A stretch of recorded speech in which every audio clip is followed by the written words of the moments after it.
Hello, everybody, and welcome to the Weatherboys podcast. I am Derek Kevra. That is Alan Longstreet, and together we make up the Weatherboys. Hey, man, how you doing? You look nice over there. Well, I got a couple of questions. Well, one statement, one accusation, and then one question, actually. We'll start easy. What's the shirt you're wearing? I don't think that I've ever seen that. Hans, is that a baseball jersey? It looks like the Cubs. Yes, that is the Cubs. I have what sort of heresy is this? This is our youth baseball team this year. So the kids signed up What? for So we did baseball for the first time in the spring, and kids had a great time, and they wanted to sign up in the fall. Sure, yeah. And so fall baseball is a little different. Understood. It's mostly like practice. Oh yeah, they cheer for the out-of-state teams. Great. Yeah. Well, there is the Tigers, but the league president reached out and said, you can request any team you want, but you cannot request the Tigers because every single team requests the Tigers. And I said, I don't care what we get. It's a 6-week season. It doesn't matter. When I found out we were the Cubs, I got to say, I was a little disappointed. Sure. But I've come to really like the colors, and the shirt is super comfy. So I'm kind of good with it.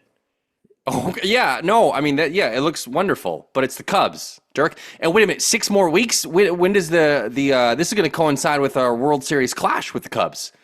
Oh yeah, Probably it could. not. It very well could. Well, no, I take that back. No, it ends. The season will end in the second week of October, so we won't have anything to worry about. Although we will, if that does happen, it will be tricky because the kids will probably want to at least a little bit root for the Cubs. Yeah, you can't have that. You got to kick them out of the family if that happens. I mean, you had a good run, right? Yeah, almost made it to double digits, so that's okay. This season's going much better, by the way, than fall season. Because remember, fall season. Oh, thought I was going to ask about that? Yes, I was. Well, I wasn't going to give you the opportunity. Great! Please tell me more. That's fantastic. How was that youth baseball? So first, in the. This is like telling someone about your fantasy football team, isn't it? You don't care. No, for sure. At all. I do. 1-11. 1-11 in the spring. Yeah. We've had one game as the Cubs, and we won. So we've already tied last season's win total. So it's beautiful. No, it's a beautiful thing. It's not coach is, it's not because of the coach. It's not all because of the coach. Look, man, I told you, and I'll tell you again and again. I think that if you put whatever all your full Kevra gumption toward coaching, whatever it is, I would have all faith in you. I could see you like following your kids up the totem pole to the high school and bringing home that championship. I really mean that. You're terrible in many ways, but I think you could be a really good coach. That's very kind of you. What were the other two things? Well, no, there's just one other thing, and it's because I see the basement again, and I know that I saw this already, but it looks even better now. And my daughter, who's friends with your daughter, has been there before me, and she came home, and the first thing that she said as a 10-year-old girl, she said, "Oh my gosh, Dad, their basement looks incredible." Like you wouldn't think that they would notice like shifts like that, but she was raving about it. So job well done. That's very nice of her to say that, but you're totally right. Like my son will go to they could have knocked down the school, rebuilt it, and he would go to school the first day, and it'd be like, "How do you like your new classroom?" And he'd go, "Oh, it's the same as last year." What are you talking about? What do you mean? That's very nice of you. Do you notice the basketball hoop back over there?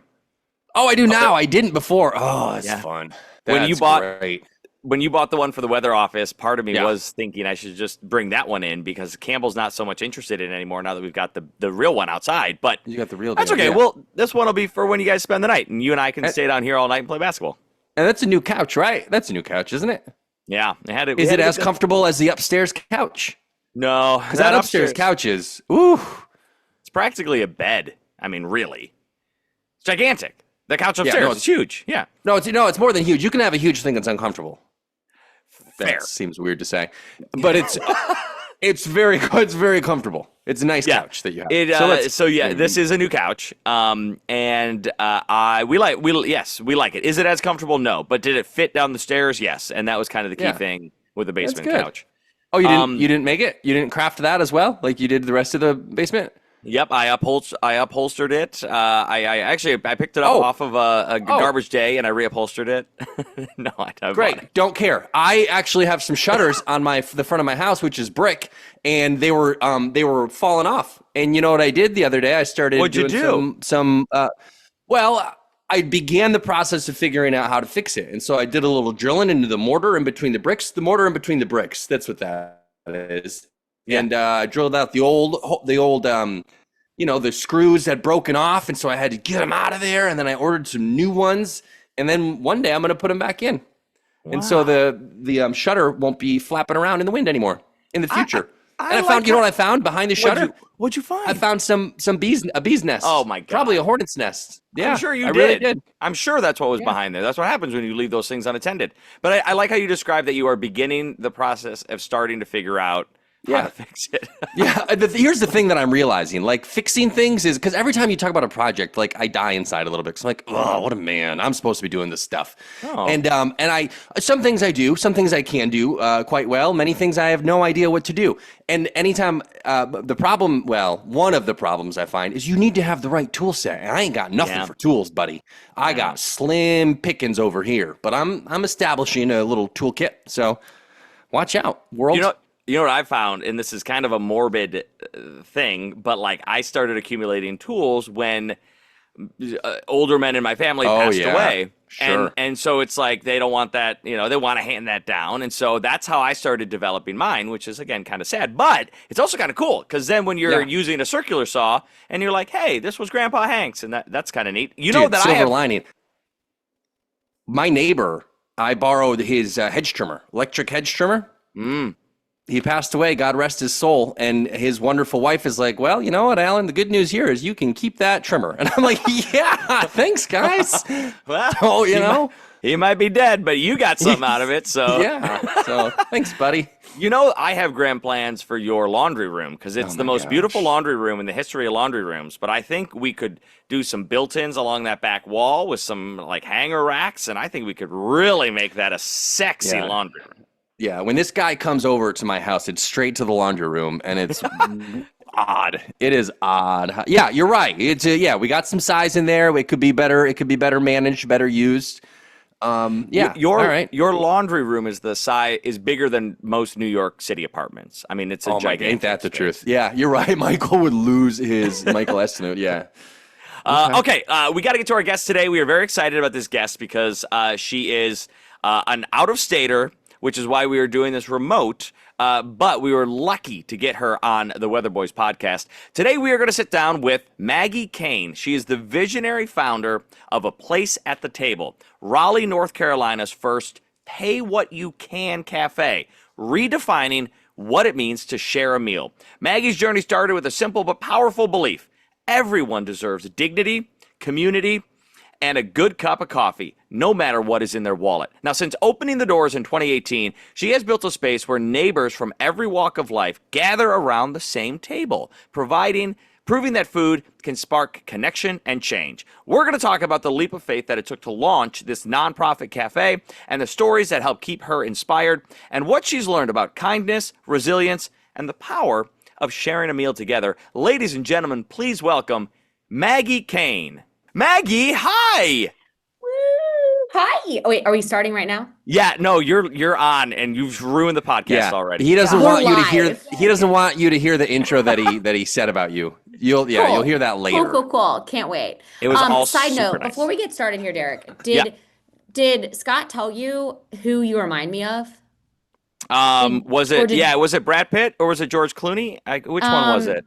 Oh God, Charles that Manson, was I think, wasn't close. it? That was really close. Oh, Charles, that was it. That was Yeah. it. Yeah. No, but did Scott and your mom send or it's not your mom, your mother-in-law send a video of who you reminded me of? No, who? Oh my God. Okay, I'm gonna text you after. There is literally this guy in Raleigh who is your doppelganger, and he is on the radio and went to Kelly Clarkson with me, and he's you. You guys are the same. You guys are the same person. Well, It's what's like his name? every time Sounds I like a look at you. good-looking guy. Sounds like a really smart, good-looking guy. Spot on. Spot on. Lucky you guys. Anyway, okay, Maggie, we can get started. no, we've already been started. This Oh yeah, whole this thing is is it. in You the think yeah, podcast. We're keeping for all of sure. it. All the listeners are going to be like, "What was she even talking about?" Okay, so wait, we've got to start at the very, very beginning, though. You have a heck of a story and a place at the table Yeah. in Raleigh, North Carolina. Is that where you are right now? Is North Carolina? I am in North Carolina in Raleigh. However, I was in Michigan, which is fantastic. But got home in Raleigh, but I'm actually at another nonprofit. I'm kind of cheating on a place at the table. Oh I'm at the no. American Cancer Society right now. That's I okay. know. I don't think anybody gets in trouble for helping too many people. So Yeah. tell us a story of a place at the table because I think people are Cool. going to hear this and they're going to go, "Wait, I don't understand the business of this." So take us through the Totally. story. Yeah, for sure. So how far back do you want me to go? When Because were there you are a lot born of and years what in time were you there. born at? What day? What's Okay, your cool. I sign? was born at 12:02. I'm 10 minutes older than my twin sister, so she was born at 12:12. And we were born on November 23rd of 1990. You're talking to a couple of twin adjacents here. And adjacent to me, Alan's direct. He's got twin daughters. I have twin sisters. You guys are there's so, and I'm gonna tell you right now, in Michigan, I met so many twins and people that had twins when I was visiting last weekend. There's a lot of twins. I don't know what is in the Michigan water, but there's something going on there. Yeah, I used to think twins were special, and then you start seeing them everywhere. And it's like, no, this is I know this is it's like nonsense. A dime a Laney. dozen, man. Alan, how old are Whatever. your twins? They're 7 now, and they were. You want to hear this horror story? They are 2 hours apart. 2 hours. One was hanging out in the birth canal, elbow Oh, up here. just Stuck chilling. was in there trying to jam it out. I'm just over there holding the other baby, looking at her sweet gooey little face. Doing But nothing, and that's then I don't know if it's your wife, but your wife's just like, get this thing out. yeah, she was not a happy camper. You're like, That's why, that was a really fun night. yeah, sure Well, was. they will be best friends. So, love my sister so much. So lucky to have a twin. But born in Raleigh, thought I would leave Raleigh, never did. I went to school at NC State. Went to college at NC State. Very lucky to have gone there. And what happened is I was in school for international relations, business, and Italian. So like thinking I'm moving abroad, I'm gonna go do something cool somewhere else. But I heard a speaker come to an event and he was talking about a day shelter that he was starting in Raleigh. And so I got involved in this day shelter, fell in love with the folks I was meeting, and vice versa. I graduated college. About 10 of them came to my college graduation. They cheered me on, they celebrated me. These were folks experiencing homelessness, and folks that went to the day shelter. And I knew in that moment that that was the work I needed to do, and that was the work I wanted to do. So, formed a job running this shelter. Got to know folks who came in to get a PB&J or coffee. And while I was there, I saw that while there were really short story is there are really great places for people with money, and there are really good places for people without money. But there is no place that welcomes everyone together to come and get a meal, eat together, be in a common space together. And so just started dreaming, started researching, Googled everything, and found that the pay what you can system existed. It existed in other places across the country. And we said, a group of us in Raleigh said, if we can do this, then or if they can do this, then we can too. And fast forward, we opened 4 years later. So place at the table. People come in. And by the way, can you guys hear me? I was dealing with a bunch of audio issues there, and I could not hear a word you guys were saying. So I was just sitting here looking pretty, trying to keep up. We said only good things about you, but we can hear you Great. now, and that's what matters. Totally. So carry on. Okay. Yeah. Okay, great. Yeah. We will continue. So the way it works, people come in, they order whatever they want. They look at the menu Yeah. and they say, give me the whole right side of the menu. They get it. Yeah. Yeah. And well, I mean, they don't do that, but they could. And yeah, and we'll give you a suggested price. So you can choose to pay the suggested price for what you order. You can pay more and pay it forward for someone else who can't afford their meal. Our staff don't take tips. We pay a living wage. So tips are donations and they go right back into just paying it forward. So it's easy to pay it forward. If you can't pay the suggested price, you can pay less. So you can come in and pay less. We know that some weeks are harder than others and you can only afford less, which is great. If you can't pay less, you can volunteer with us. So you can volunteer alongside our staff and many other volunteers, and volunteer for your meal. And then we also feed families for free. So families can come in and get a good meal in dignity and dine with us and sit and enjoy, and not have to worry about a huge bill eating in a restaurant. Yeah, Maggie, can you expand upon the fact that, like, in the beginning, you said something about, like, there are places where people can get free food, and there are places where people can pay for food, but Yeah. there's not a place where they can both intermingle. Like, why does that matter, and what does dignity have to do with that? I've heard you talk about some of the stories, like a couple or I think it was a family Okay. who came in, and like the importance of a cloth Yeah. napkin. Like, there are some Yeah, really for moving sure. stories that you have here. For sure. Yeah, absolutely. I mean, the cloth napkin specifically, then I can frame it and explain why that's important. We had a woman come in and one of our first couple months, and she sat down and we handed her a real plate. With real silverware, a real like cloth napkin roll up, like most restaurants do, most cafes do. We handed that to her, and she goes, "Oh, no, no, no, that's not for me."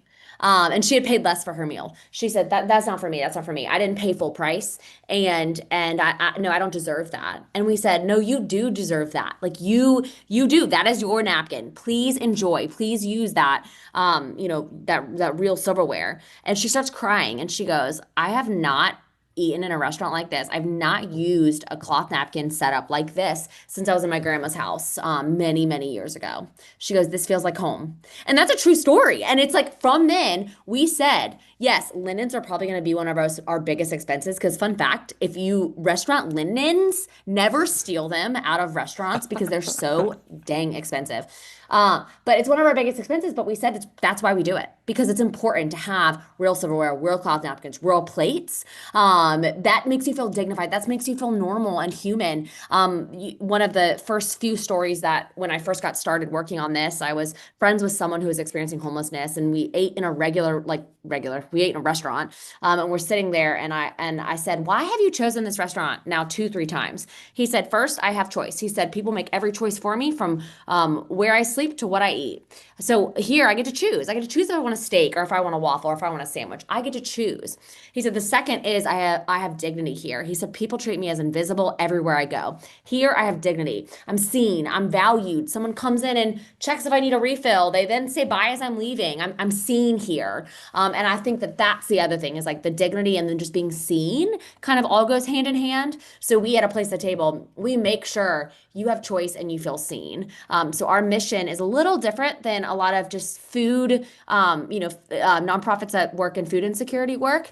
We say we're fighting food insecurity and feeding a lot of people, which we are, but we're also fighting community insecurity and creating a place for people to belong and have dignity and feel a part of it. So when you walk in, there's always a door greeter. And then there's always someone coming in around and checking how you're doing and introducing themselves. We wear name tags. So anyone who's volunteering, whether you're volunteering for your meal, whether you're a staff person, whether you signed up to volunteer, you wear a name tag. And everyone has the same name tag. So we all look like we are all doing this together. And so there are a lot of different ways that we try in everything we do. We try to really focus on, is this bringing dignity to someone? Maggie, I totally get the idea of wanting to do this and wanting to help people and wanting to make a difference in the community. But there's a difference between having the idea and then having to sustain like a plan to make it work. Most people don't get to put that together. How did you do it?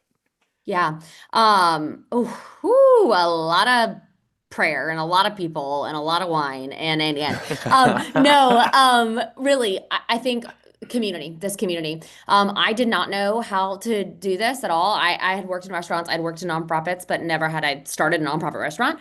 And so I'm a big believer that entrepreneurs it's not something you do on your own. I think you pull in really good people. And we're not supposed to be good at everything. So you find people that are better than you in all these different areas and areas of expertise. So we found a lawyer, we found an accountant, we found someone who really cared about the world and faith, right? A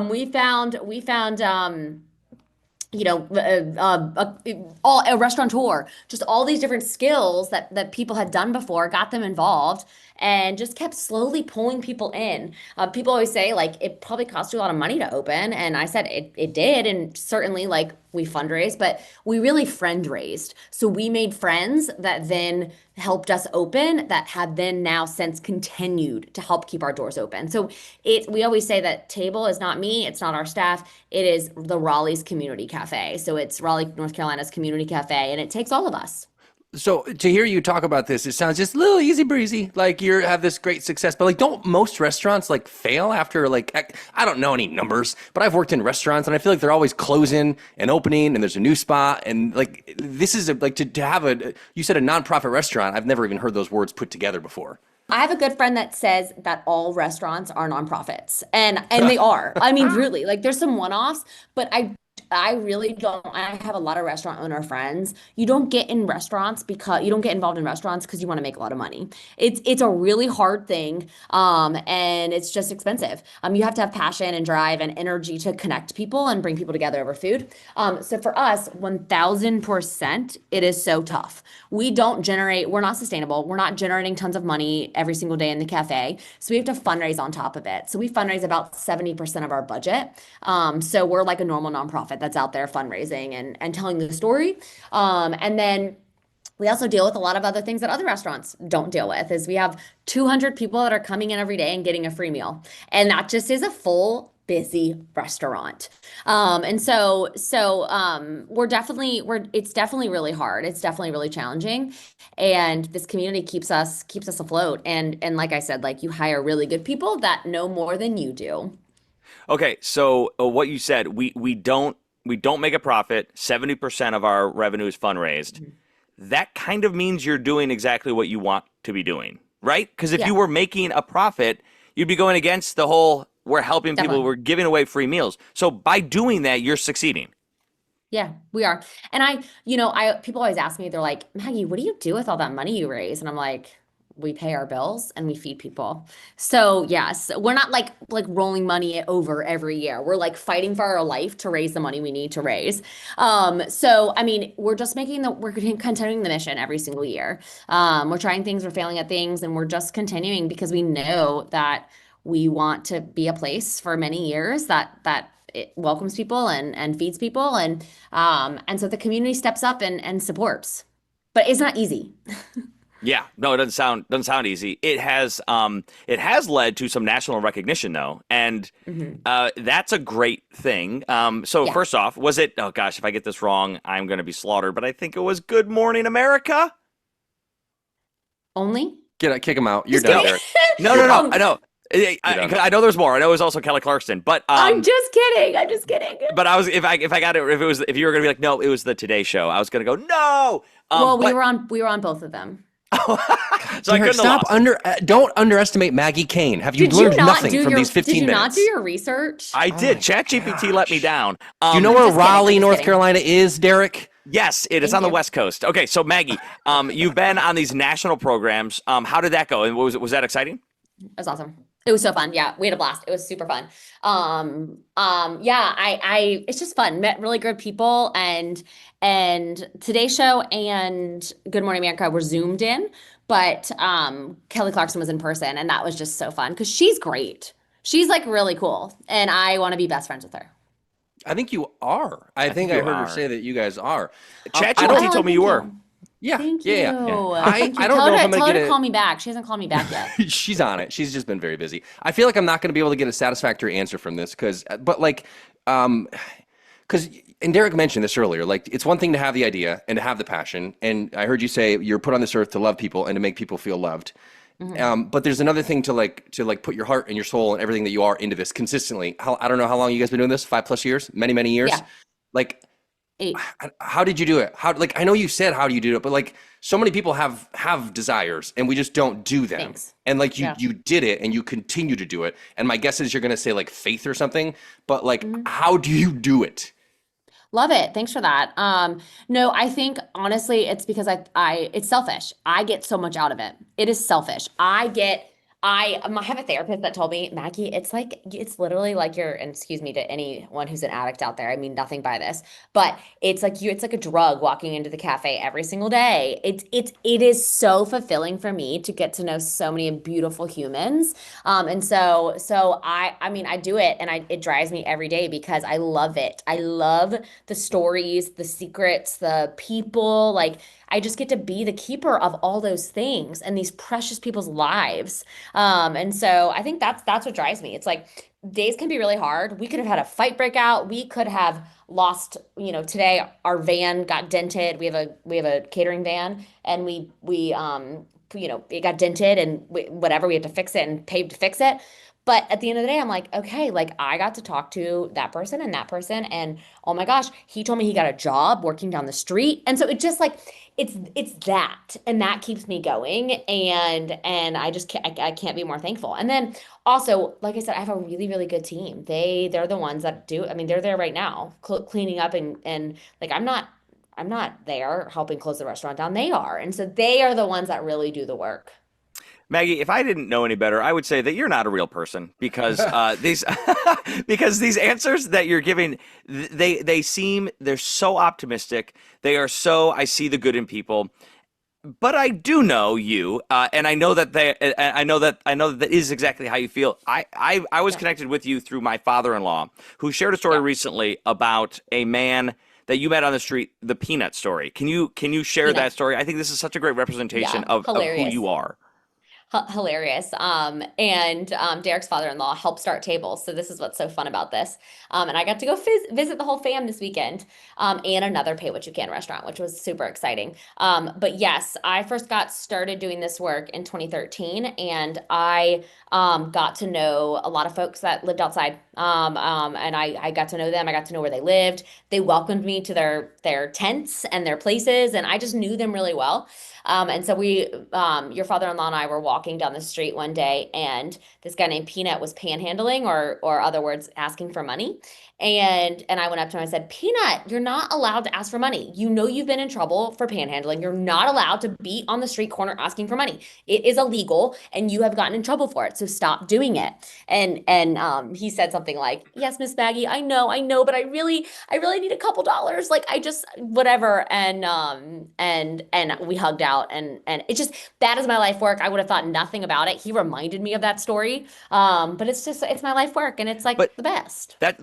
that's the proof right there. Is most people, and you said they're invisible. Most people don't even look. Right. When you a No. lot of times you pull off of the freeway and there's someone standing there, and we're all doing the same. We're grabbing our steering wheel and we're doing everything we can not to look that way where they're Because we standing. feel ashamed that we can't help, or we don't know how to help, or maybe we're too cheap Right. to help. It's Or a we strange convince thing. ourselves that if we do give them money, they're going to do something that, they're going to go buy alcohol with it and blah blah blah. Correct. We convince ourselves that Correct. we We're are doing holier something than thou. better for them Yeah. by Correct. not giving them that. Sure. But Maggie, you knew their name. Like you went over and talked to them, and you tried to help them in that moment. That is who you are, and that is what led to Table being made. Yeah. Thanks for saying that. I mean, I'm like, who cares if they spend on alcohol? People give me money, I spend it on alcohol. Like, you know what I mean? So it's like, I'm like, no judgment. If you're gonna give money, let them do what they want with it. They're human. Yep. And I'm pretty sure they have a much crappier life than you do. So they're human, and I want everyone to see people for people. And sure, there are some people that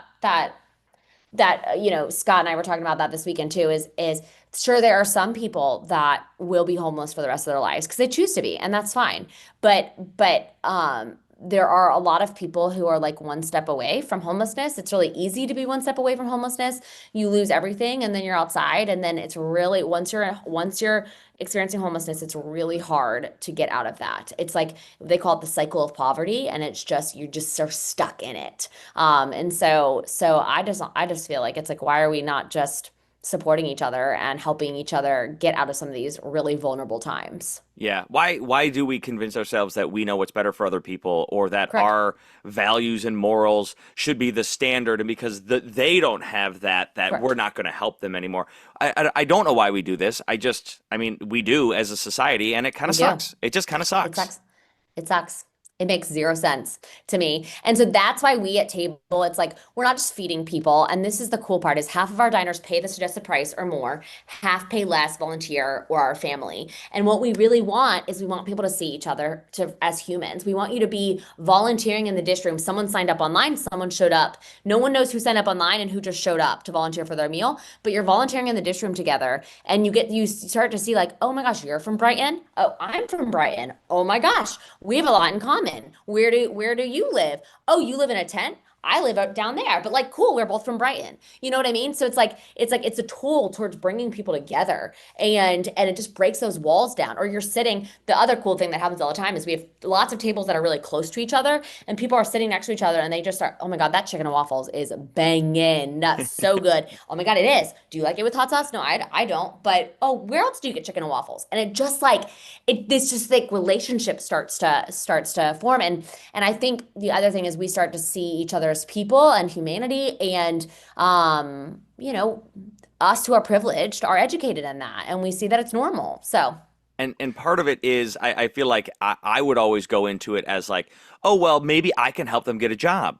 Guess what? That's not always the end goal. I mean, sometimes the end goal is just somebody just wants to be treated with respect. Somebody just that's wants to right. have a conversation with somebody else. Somebody That's just right. wants to be asked, do you like chicken and waffles with hot sauce? Sometimes that's all that needs to be done, and that's where it ends, and that's great. And that's great. And I always think about this too. And I think what people can do in their normal, like in their life, like eat, like you can't. It's not like, oh, I don't say go start a pay what you can restaurant or go start a shelter, right? But when you're in the grocery store and someone in front of you, I think about this all the time. Someone in front of you is talking to the cashier, and you're like, God, I'm late. I got to get moving. Let's go. And like pause and think this might be the only person that person talked to all day, all week. And so we do that at table. It's like, yeah, maybe that conversation on hot sauce and waffles is the only conversation that person has had all day, all week. And that matters. Just to be seen and to be looked in the eye matters. What And is so I think about that all the time.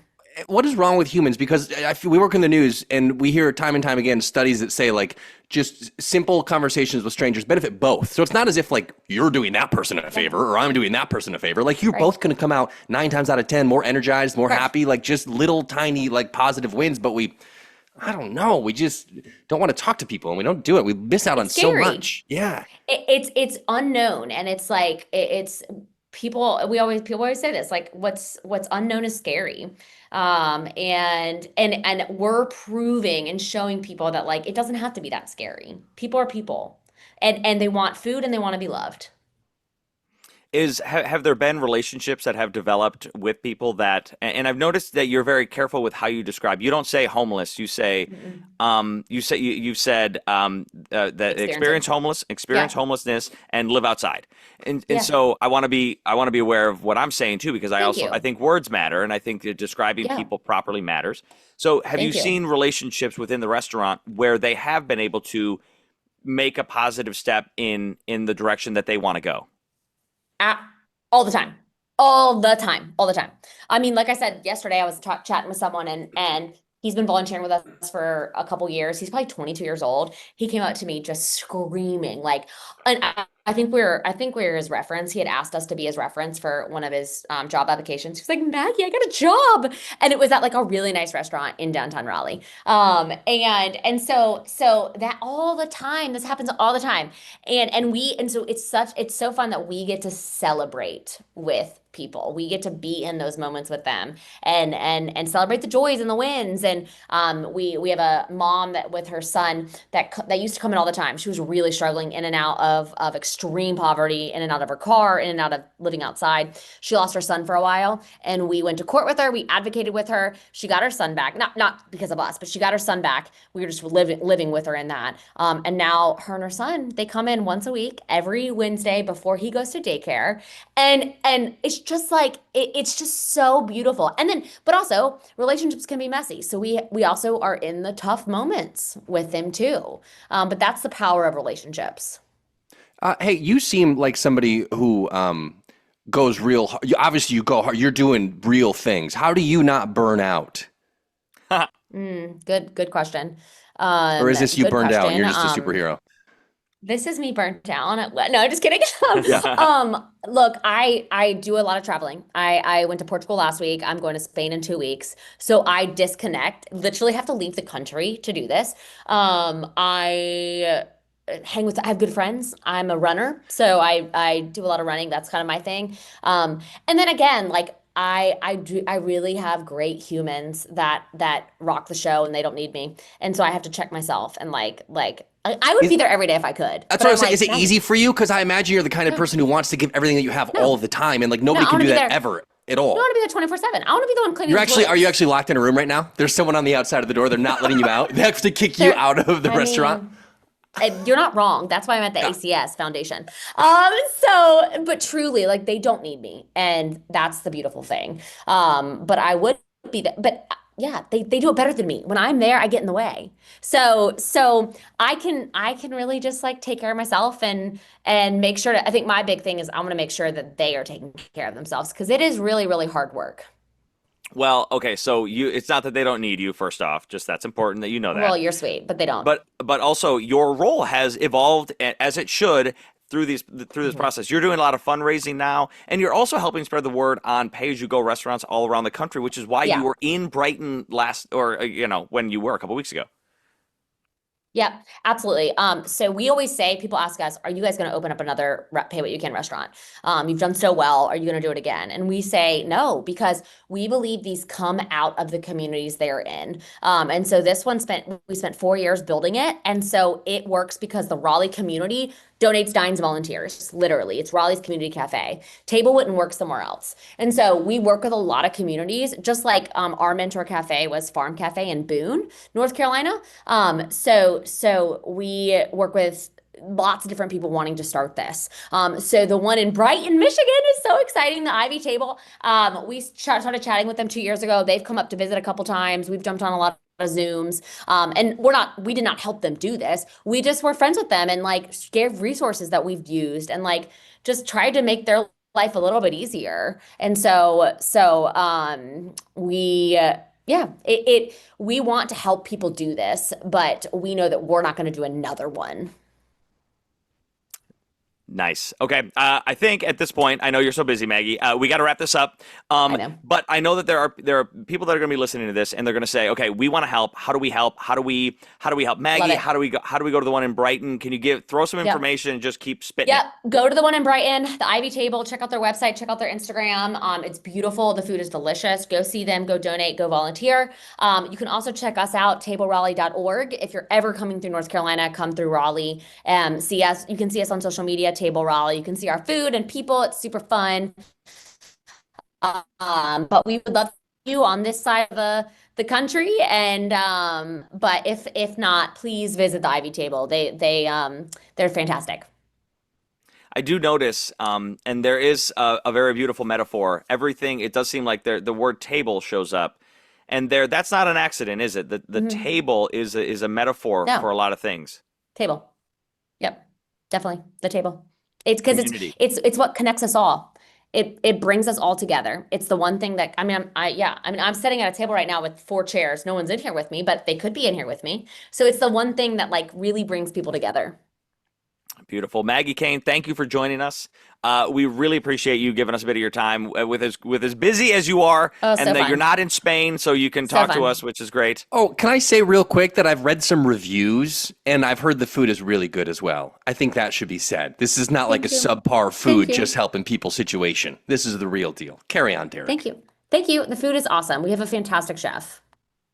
How's that for research, Maggie? I told you the Weatherboys. Yes, thank you for doing our research. Come on. We got a Google review today that said, "Bring back the spicy cheddar biscuits." Maggie, I hope you see this. LOL. Oh my God. Yeah, bring them back, Maggie. Come on, man.